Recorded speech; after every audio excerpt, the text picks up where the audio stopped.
আর শেষ পাতে বাঙালিদের কাছে চাটনি কিন্তু অত্যন্ত প্রিয়। অনুষ্ঠান বাড়ি হোক বা নিজের বাড়ি হোক, খাবারের শেষ পাতে একটু চাটনি হলে কিন্তু বাঙালিদের বেশ জমে যায়। এখন পাওয়া যাচ্ছে আনারস, আর এই আনারসেরই আজকে আমি চাটনি করে দেখাবো। নমস্কার, আমি পম্পা, আমার চ্যানেলে আপনাদের সকলকে স্বাগত। তা চলুন আমি কিভাবে এই আনারসের চাটনিটা বানাচ্ছি সেটা একবার দেখে নেবেন।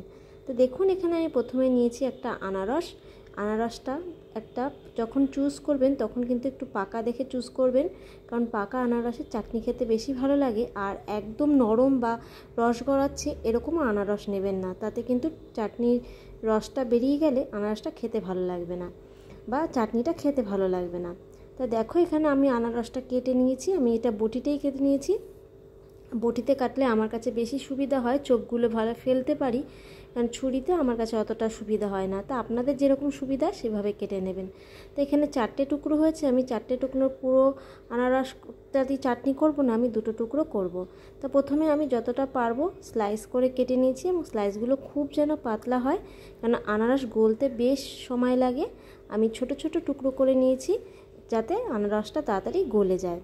তো এবার একটা বাটিতে আনারসটা তুলে নিলাম।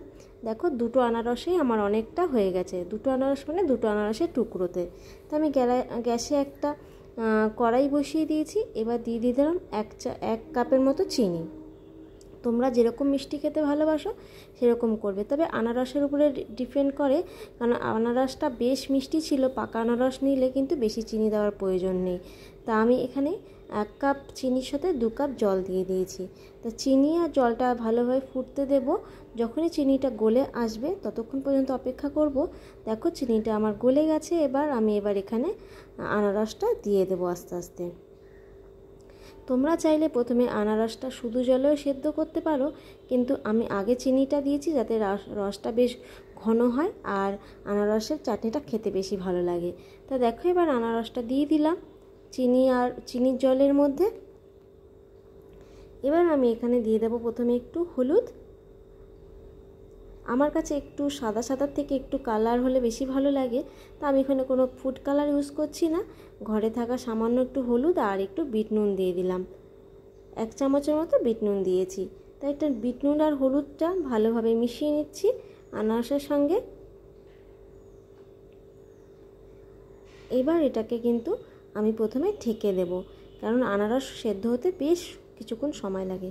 আমি প্রথমে 5 থেকে 7 মিনিটের মতো এরকম রান্না করে নিয়েছি। তা আমি 7 মিনিট পরে দেখো তুলে নিচ্ছি। বেশ খানিকটা জল আছে। আমি একটু ঝোল ঝোল রাখবো, কারণ আমার বাড়িতে একটু ঝোল ঝোল খেতে পছন্দ করে।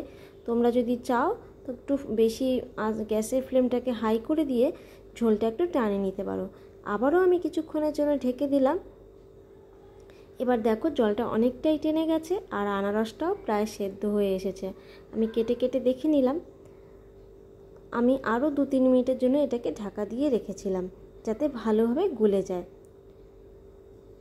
এবার দেখো, আরও অনেকটা ঝোল টেনে গেছে। এবার আমি এখানে একটা আদার টুকরো নিয়েছি। তোমরা চাইলে এখানে আদাও দিতে পারো, কিন্তু সবসময় তো আদা পাওয়া যায় না। আমি এখানে তাই জন্য আদাটা দিচ্ছি। এটা বেশ মুখে পড়বে, আনারসের চাটনিটা খেতেও ভালো লাগবে।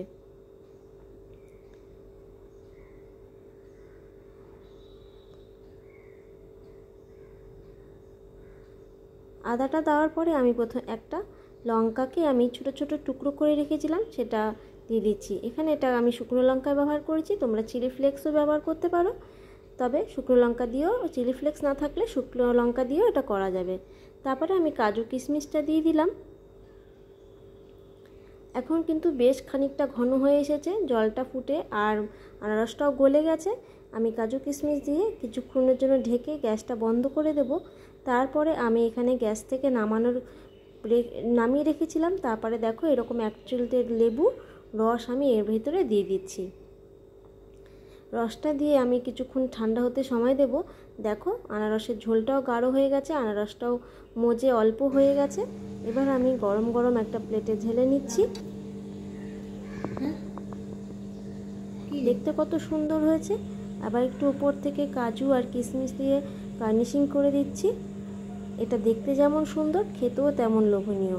তা বন্ধুরা, আজকের রেসিপিটা তোমাদের কেমন লাগলো? যদি তোমাদের ভালো লেগে থাকে লাইক, কমেন্ট আর সাবস্ক্রাইব করে আমার পাশে থেকো।